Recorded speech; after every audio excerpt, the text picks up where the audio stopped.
Cepee is the founder of the She Eat Refresh, a global community for women aged 30 and over who want to break free from a routine and start life of travel.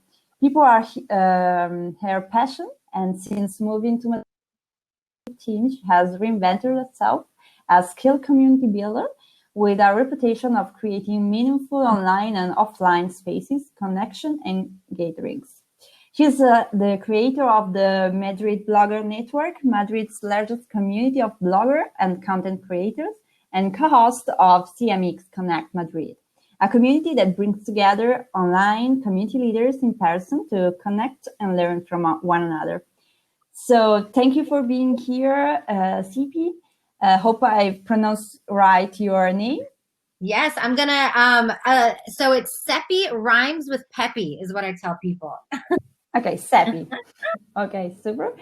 And now I let you the stage with your talk. Okay, great. And thank you. Thank you. Thank you so much. You have... Oh, go ahead. Yeah, sorry. You have 20 minutes and then we will see again for the Q&A. Perfect. All right. Thank you so much for that wonderful intro. I'm going to share my slides here.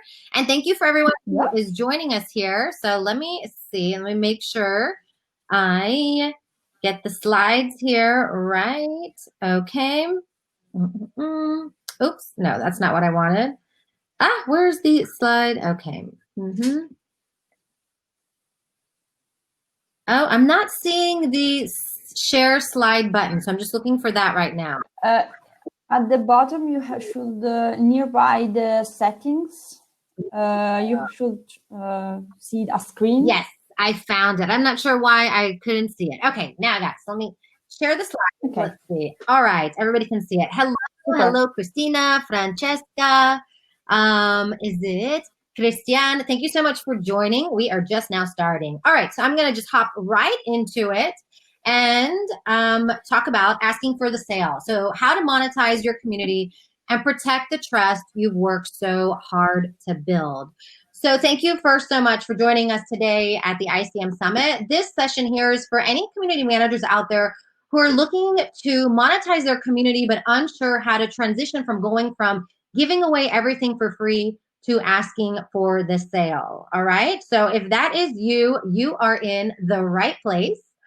And let's get started. So for today's agenda, asking for the sale, these are the topics that we're going to cover. Oh, and I do want to say, because I speak really fast, so if anyone out there needs me to speak slower, feel free to type in the comments, slow down. I will not be offended.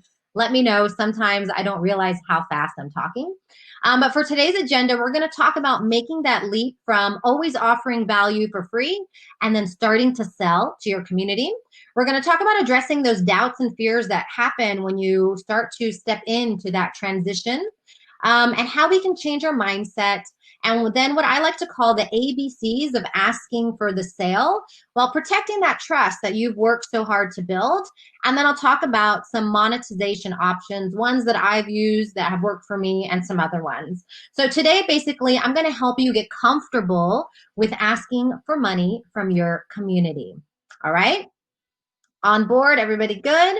All right, so taking it from the top, like many of you, or I'm assuming, I'm not sure, you let me know. I got into the world of the professional world of community building by building communities as a hobby. And so my background wasn't in community building, but by building places of value just for fun and just for free is how I grew my skills in the industry and was able to transition into the professional world. So now that I do work with clients, I still have my own communities and one that I've been able to monetize. And so a lot of the experience that I'm going to share here is based on that. So in starting my own community, I didn't think in the beginning that I wanted to turn it into a business, but that's what I've been able to do. And often while, I think if you're listening out there, let me know if you work for a company as a professional community builder. A lot of times while we're still working for companies, we are still running our own community that we started for ourselves and for our own interests. And a lot of times those communities were created to fill a gap, to connect like-minded people, and to help people, serve a pain point or just connect around a like-minded idea. And sometimes these communities take on a life of their own. They grow into communities that we could never have imagined, with high value, high engagement, and high growth. So if this is you, if you have created a community on your own, first I want to just say, give yourself a pat on the back, because building an online community is a tremendous effort in and of itself. Working for a company, that's great. You're kind of stepping into a space that maybe already had a community, but really building something on your own takes a lot of time and effort. And I'm sure you've put so much passion into your community and dedication into that space. And maybe now that you have this audience, you're wondering, what can you do about that? And where do you want to go with that? And maybe you've thought about if you could make money off of this community you've created. And maybe that idea makes you a little bit uncomfortable, because, as I said, it may be a space that you've always been giving value for free, and now you want to start selling things to your community, and you're not sure how that's going to go. So Mickey did a great job of my background, so I'm not going to go into too much detail. But again, my name is Cepee, rhymes with Pepe, in Texas, and have been living in Spain for 5 years. And on this journey in Spain is when I got into community building. And She Hit Refresh, as Mickey mentioned, is my community that started out as a hobby. And I've been able to turn it into a business and sell things to my community. But it was something that I was a little bit uncomfortable to do, because I had been giving things away for free for about 2 years in the community, and wanted to start selling things to them. I wasn't sure how that transition was going to go and how to do it properly. So I'm going to give you some insights into my own experience and how that may be able to help you. So some common doubts and fears, let's talk about that when we think about selling to our communities. Is, the first one is, what will they think if you start selling to them? You've been the captain of the ship. You've been that great community leader that has been giving value for free over and over and over. And all of a sudden you're going to start selling to them. Another doubt you may have is, will you burn that bridge of trust? Because building trust takes time. By selling to them, will you change the dynamic of how they perceive you?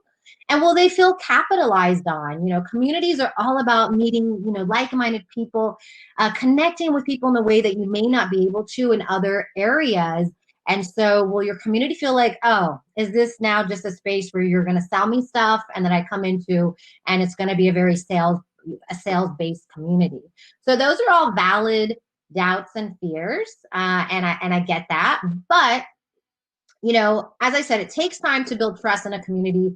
And I understand if you have those doubts and fears, because it's true that one wrong move can tarnish, the trust that you've worked so hard to build. And we don't want to tarnish anything. So there is a way that you can ask for the sale and sell to your community without tarnishing that trust. And so I think you really have to change your mindset. This is not my quote, this is a quote that I found online, but I think it encapsulates that when you monetize your audience, you're actually creating opportunities to add greater value to the community than you could by only offering free resources. So for anyone out there watching, if you have your own community, let me know in the comments. And it may not sound intuitive, but if you're giving so much value to your community for free, if you're able to monetize the community, you can just do so much more. And you're actually adding more value to the community by being able to sell them products. Okay. So let's go into the next part. This is where I talk about the ABCs of asking for the sale. Okay, so we've established we have this community, we've been giving for free, we have a great kind of ambiance vibe in there, and now you want to start to create offers for them. And the ABCs is what I like to think of as the steps that you need to take in order to comfortably and confidently ask for the sale from your audience. And not only do that, but do it in a way that they will view your offer as added value, not you capitalizing on them. All right. So we really want to, when we want to go from free to selling, we want to think of it from the perspective as that we're adding value to our community. Okay. All right. So you ready to learn about the ABC? So we have added add value, build trust, and create the perfect offer. All right? Okay, so here we go to the next slide.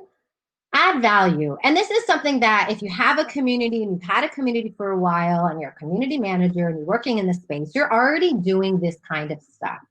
But I just want to go over this to make sure that you have that strong foundation. So how do we add value to our community? Well, I think giving without expectation is one of the biggest things that we can do. If you're familiar with Gary Vaynerchuk, kind of the social media guru out there, he talks a lot about jab, jab, jab, right hook. And that's a boxing reference, like jab, jab, jab, right hook. So the jabs are just giving, giving, giving. You just add value, give to your community, give to your community so that you can give that right hook so that you can ask for the sale later on. So you're kind of setting your community up for that. But giving without expectation is that you give to your community, you give based on your community's needs without assuming that something is going to come back in return. All right. So while you may want to sell them something, you just need to give from a place of zero expectations, because that is how you're going to build the trust with your community. And I'm going to talk about trust in the next slide. You can add value also by giving them what they want, right? So your community exists to serve your members, or your community exists because of your members, I should say. And so you need to really listen closely to their conversations to see what topics come up, what challenges they have, what they're talking about, and create content based on what they want. All right, right? That's how you build value in a community, giving your community what they want. And you can even ask them this. I do this in my community. I've done this from the beginning, asking them what kind of content they would like to see, how I can better serve them, really letting them know that this community is about them and I'm there to serve them. So that just adds to the value. And I think over delivering is another way to just add value to your community. Exceed their expectations with your free content. So we're not even talking about the paid content yet. I'm still talking about giving to your community for free. Over deliver in the things that you create for them, whether that's with your blog and your website, through social media, your social media posts, if you have a podcast, if you do live interviews, webinars, all of that. Over deliver on all of those aspects. So first we want to add value. And this is all setting us up to ask for the sale. So this is the first step. Next is building trust. Okay, so you need to be consistent. Consistently adding value over time is a major contributor to building trust. And consistency means, that your content is consistently high quality. So you're giving them great quality content over and over and over. And also you're consistent in your distribution. So that means that if you write blog posts, don't write one in January and then wait 5 months for the next one. You want to have consistency in the delivery of your high value content. All right. So that's building trust. Your community is starting to get to know you, what you're about, and what you offer. Next thing is listen. Again, like I said in the last slide, you want to give them what they want. So you need to listen. And by listening, you can do that by being an active participant in the group. And that gives you a pulse on the conversations. That allows you to really understand what they want. Again, ask questions, but ask them with genuine curiosity. You want to know what they want. Use surveys, do market research, have one-on-one calls to understand your community on a deeper level. And this is something that I've done. This year, I rolled out an online course and I wrote a book. And with the online course, before I even launched that, I sent out a survey to my community. And the people who answered that survey, there was a percentage of them that I did one-on-one calls with to really understand what they wanted on a deeper level. And that just helped build trust, even more trust with the community. It allowed me to build a deeper relationship with them and let them see that I really wanted to know how I could serve them better. The third part of building trust is include them on that journey. So if you're, like I said, if you've been giving for free, you don't just want to go from giving to free to asking the next day. You want to take them on that journey. So once you ask them how you can better serve them and you're thinking about what offers you can create, let your community know. Say, hey, I'm thinking about doing XYZ. I'm thinking about starting an online course about this. Again, I did this with my community. I let them know, hey, we're thinking of running a retreat, because my community, when I was listening, that was a conversation that came up. They were asking, have we ever thought about that? So I just kind of put the idea in their head of, hey, we're thinking of running a retreat. What do you think about this? And so including them on that journey helps build the trust, because they get to see things come to life and see how also you grow and how you're growing your community. So that's building trust. So we have add value, build trust, and now we're coming to the C of creating the perfect offer. Again, all of these are the steps to get us to asking for the sale. So creating the perfect offer. You want to create a product that they will value. That will help make this sale easier, because you're going to feel comfortable selling something that is of value, and they are going to want to buy something that is of value to them. So first step, build what they have asked for. Are they looking to be educated? Are they looking to be entertained? Do they want exclusive access? Do they want some kind of deeper connection? If you've been listening, if you've been asking, then you know what they are asking for. Now you just got to build it. All right. So doing all of that research of listening should take you to a place where you have clarity of what you can offer. So now you build it, but you need to, again, tell them what's coming up. Take them on that journey. Like I just said, you don't want to surprise them from one day to the next with an offer. You really want to take them behind the scenes, right? Tell them what you will be offering and take them on that ride from the idea to the creation to the offer. And an example of that is this year I wrote a book for my community. It's a book helping Americans who want to move to Europe. And I went through this whole process of telling them, hey, I'm thinking of writing the book. Then once I started writing the book, I took them on that journey. I even asked them questions. I showed them, I did a poll on having them help me name the book, of which book cover they liked. I took them on that whole journey, and they were really excited for this product. And I had kind of like warmed them up over a few months, so that when I got to make the sale, it wasn't a shock. It was something that they were actually waiting for and anticipating. So that takes us to the step of making the sale. So now that you have created the offer and you've taken them on that journey, now you just need to ask. And this is the part where I think people can feel uncomfortable if they've never asked before. But if you've gone through this ABC journey, it should feel very natural to ask for the sale. Your audience is aware that you have a product because you've been telling them you're building it. And they're expecting an offer because you're telling them, it's going to be launched at whatever date. So don't be afraid to make the sale and ask your audience to purchase your offer. You really have to put yourself out there. I see Christina has a question. We will get to that. Love it. Thanks for asking. And so this is also what I do with my community. For my book, it was like a 5-6 month journey that I took them on. And when I asked for the sale, I went live in the group, told them the book was ready, told them about it. And in that live, in the comments, people had said, done, just purchase your book. I just got my copy. And I was in shock that it just happened so effortlessly and so quickly and so easily that it didn't even really feel like I was selling to the community, right? And they didn't feel like I was capitalizing on them. They really felt that I was giving them a product of value. Because you know what? They told me what they wanted and I built that. And so that's how you can make that smooth transition. All right. So those are the ABCs. If you have any questions, let me know. I'll take the questions at the end. We're almost through with the presentation. So I'm excited to take your questions on any of this that I've been talking about. So again, if you want to actually make money while maintaining the trust that you've fostered among your following, and following is your community, you'll need to sell something that your community find immensely valuable. I mean, I think that is the secret. You create something of value, it's going to be an easier sell because they want it and you have created the right product because you have been listening, right? All right, so I'm going to talk about some monetization options.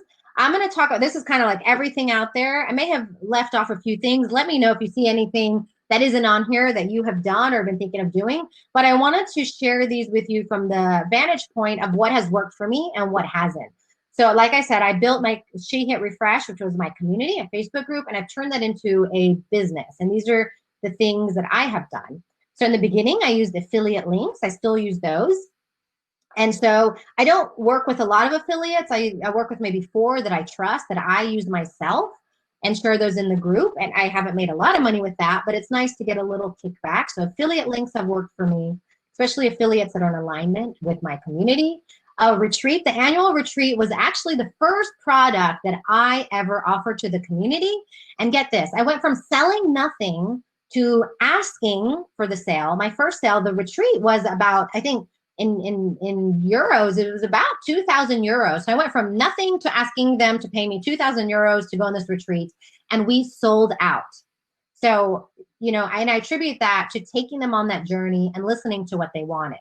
I've done coaching, online course. I launched that this year, also sold out on that.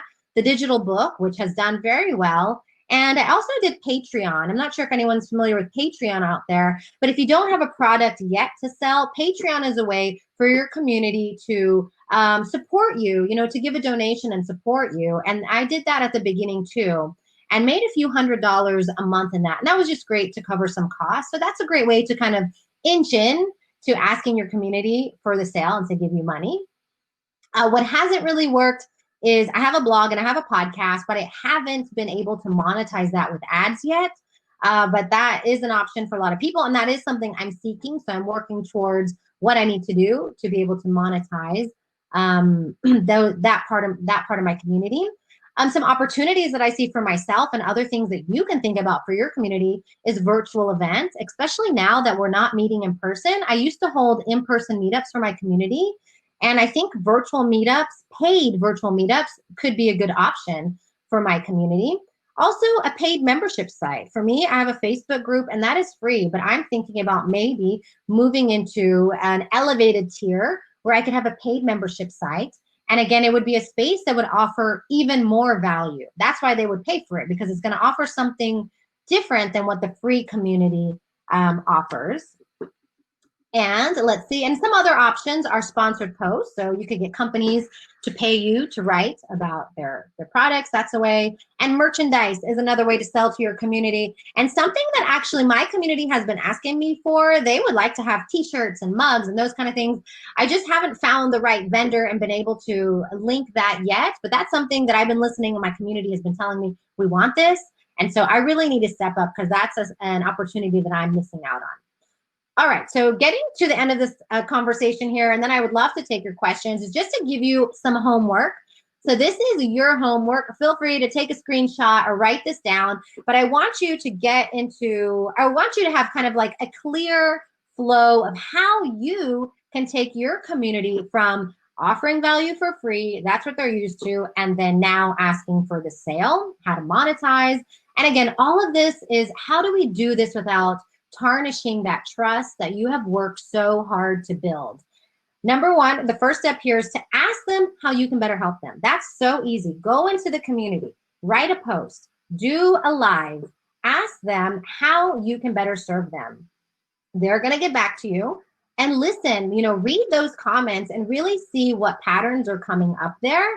And then I want you to dive deeper and listen. So like I said, I had sent surveys out, I did one-on-one calls. So take that information that they gave you in the first step and then dig deeper to see really what they're saying. And dig deeper with those people who engaged in, who told you what they wanted. Those are the people that are going to be open to giving you time to ask them questions and really understand what they want. Once you have that mine of information, then you can start thinking about what kind of offers you can make, and let them know. Let them know what you're thinking of. You can let them know, hey, I'm thinking of doing an online course. Hey, I'm thinking of writing a book. Hey, I'm thinking of doing an online event. Let them know what you're thinking. And then when you're ready to create that, let them know. Say, hey, I'm starting on the book. Hey, I'm building out the online course. What kind of things would you like to see? You can even ask them about pricing. What kind of price point would this offer be? What price point would you put on this offer? So let them know, and then take them on the journey as you build it. That's the next step. Definitely take them on the journey. People love that behind the scenes. Let them know, you know, the struggles that you're having, or the creativity that you're stepping into, the parts that you're building. If it's an online course, let them know, you know, what each of the sessions is going to be about. If it's a book, you know, share some of the chapters with them. Let them know that you're looking for a designer for the cover. Really share that journey with them, because that is going to build that trust, and also build is going to allow them to feel like they're a part of the product, so that when you get to the making the sale, the last step here, that they're ready for it. They already have been anticipating this. They're excited for it, and they want this. So the last step is to make the sale. And that's where you have to ask for the sale. You know, you have to go and tell your community, hey, I have this. I've created this for you. I would love to have your support. And there you go. Let's see. I think that was my last slide there. I feel like I just blew through that. Yes. And so if there's any questions, I saw Christina had one. So I'm going to take her questions. If anyone else has any questions, please let me know. Alessio, hello. Yeah, hello. I'm here. Thank you so much. You convinced me to sell something in my community. Great. So we have some questions from Christina. What did you use to ask them what they need? And external servers, questionnaires, or other ideas? Yes. Yes, I love it. Christina, great question. So I did a few different things. I think in the early days of the community, when I was really testing out to see how I could do more than just give them free stuff, I just made posts. So my community is on Facebook. And so I would make posts periodically to tell them what do you want. So they initially told me they wanted, they wanted a blog. They wanted to read more in-depth content. So I created the blog. And then after that, I would come back and ask them, hey, we have the blog. Is there anything else you would like to see us do? And they said a retreat or a podcast. So I would just ask them with a post, or I go live a lot in my community and ask them, try to have that conversation, be more personable so they can see me. And then once I was ready to really make some bigger offers, I did what you mentioned there. I made a survey. And I would say, if you're going to do a survey, do your homework so that you are picking questions that really matter. I try to do surveys that don't have any more than 10 questions, and every question has to have a purpose for me, right? I'm trying to extract information. And then with those surveys, I always ask them at the end, would you mind, or would you like to have a one-on-one phone call? Is it okay if I call you? So that if I have some surveys that I really want to dive deeper into, I already have their permission. Calling them isn't going to be weird because they've already told me it's okay. And on that phone call, you can really dive deeper. And on the phone call, you're listening. You're not talking. You're not trying to sell. You're listening to what they want, taking notes, and then you're going to build the product based off of that. So hopefully that answers your question, Christina.